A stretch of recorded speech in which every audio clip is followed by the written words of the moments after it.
పవన్ కళ్యాణ్ తాజా చిత్రం కాటమరాయుడు శరవేగంగా షూటింగ్ జరుపుకుంటున్న ఈ చిత్రం త్వరలోనే ప్రేక్షకుల ముందుకు రానుండగా ఈ సినిమా గురించి ఓ తాజా గాసిప్ వినిపిస్తోంది. ఈ చిత్రంలో మెగా మేనల్లుడు సాయి ధరమ్ తేజ్ కూడా గెస్ట్ రోల్ లో కనిపిస్తున్నాడని గుసగుసలు వినిపిస్తున్నాయి. తమిళ వీరంకి రీమేక్ గా తెరకెక్కుతున్న సినిమా ఇది. ఇప్పటికీ ఈ సినిమాపై భారీగా అంచనాలున్నాయి. ఇక Sai Dharam guest role gossip తో మరీ అంచనాలు పెరుగుతున్నాయి.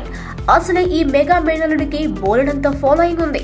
పెద్ద మామయ్య చిరంజీవి కన్నా చిన్న మామయ్య పవన్ కి తేజ్ కాపీ క్యాట్ అని ప్రచారం ఎలాగో ఉంది. అంతేకాదు సినిమా అంటే ఎంతో ఇష్టం, పవన్ అంటే ఇంకా ఇష్టం.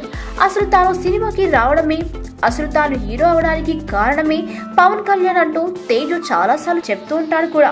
అసలు ఈ న్యూస్ లో నిజమెంతుందో కానీ ఈ కాంబినేషన్ స్క్రీన్ పై కనిపిస్తే మెగా అభిమానులు భలే పండుగ చేసుకుంటారు. ప్రస్తుతం తేజ్ నటించిన విన్నర్ సినిమా రిలీజ్ కి సిద్ధంగా ఉంది. ఈ సినిమాకి ఇప్పటికే మహేష్ బాబు, సమంత, అనిరుద్, రవితేజ్ లను ఫుల్ గా వాడేసుకున్నాడు తేజు.